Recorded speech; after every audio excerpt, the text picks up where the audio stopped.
బడంగ్పేట్ మున్సిపాలిటీని చార్మినార్ జోన్లో కలుపుతూ ప్రభుత్వం జారీ చేసిన ఉత్తర్వులపై స్థానిక ప్రజలు ఆగ్రహం వ్యక్తం చేస్తున్నారు. ఈ నిర్ణయాన్ని రద్దు చేసి యథావిధిగా ఎల్బీ నగర్ జోన్లో కొనసాగించాలంటూ బీజేపీ ఆధ్వర్యంలో బడంగ్పేట్ మున్సిపాలిటీ పరిధిలోని బంద్ పాటించారు.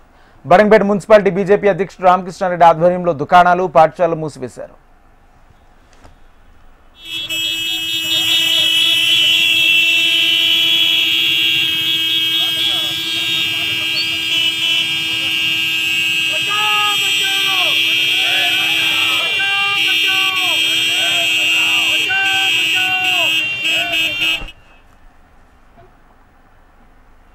హన్మకొండ జిల్లాలో ఎంపీ ఈటెల రాజేందర్ పర్యటించారు. కమలాపూర్ గ్రామ పంచాయతీ ఎన్నికల్లో సర్పంచ్ అభ్యర్థికి తన మద్దతు తెలుపుతూ ఆయన రోడ్ షో నిర్వహించారు.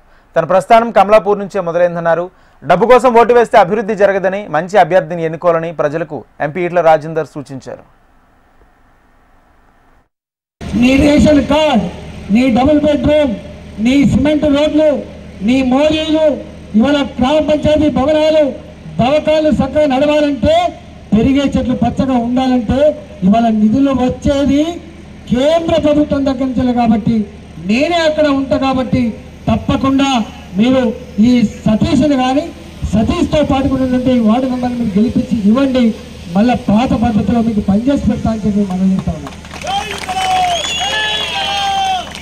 అడుగుతున్నా ఇవాళ ఒక ఆయన పైసలు ఎన్నిస్తాడు పైసలు మనుషులకు వెళ్ళగడతాడు. ఎవడన్నా అంగట్లో పశువుకు వెళ్ళగడతాడు, దుకాణం పోతే ఒక వస్తువుకు వెళ్ళగడతాడు. కానీ ప్రజల ఆత్మగౌరవానికి వెలగట్టేటోడు వాడు మనిషి కాదని చెప్పి మనం చెప్తా ఉన్నాం. వాడు మనం అవమానపరుస్తున్నట్టు అని చెప్పి మనం చెప్తున్నాం. ఇక ఉన్న వాళ్ళకి అంటే ఎవడో రియల్ ఎస్టేట్ చేస్తాడు, హైదరాబాద్లో చక్కగా దిగుతాడు, కార్లల్లో వాడు ఓట్లు అడుగుతాడు, చక్కగా ఓటుకు 5,000 రూపాయలు ఇస్తాడు. వారికి ఓటు వేసి గెలిపిస్తే మళ్ళీ గదే వ్యాపారం చేసుకుంటాడు తప్ప నీ వాడకట్టులో, నీ గుడిసెలలో ఉండే దుఃఖాన్ని చూస్తాడా అని చెప్పి అడుగుతా ఉన్నా. నేను అడుగుతా ఉన్నా, మీరు బంశపోయి వాళ్ళ ఏడుపుకు వాళ్ళు కొంగు సాపితే మీరు కనికరించి ఓట్లేసిండ్రో ఎనడన్నా నీ బస్తీకి వచ్చి, నీ గుడిసెకి వచ్చి, నీ ఆపదలో అండగా నిలిచేవాడు ఎవడన్నా ఉన్నాడా అని చెప్పి అడుగుతా ఉన్నాను. కాకినాడ జిల్లా పెద్దాపురంలో మహిళలు నిరసన చేపట్టారు. టిడ్కో గృహాల రుణాలను రద్దు చేయాలని కోరుతూ సామలకోట, జగ్గమ్మపేటలోని మహిళలు ఆందోళన చేశారు.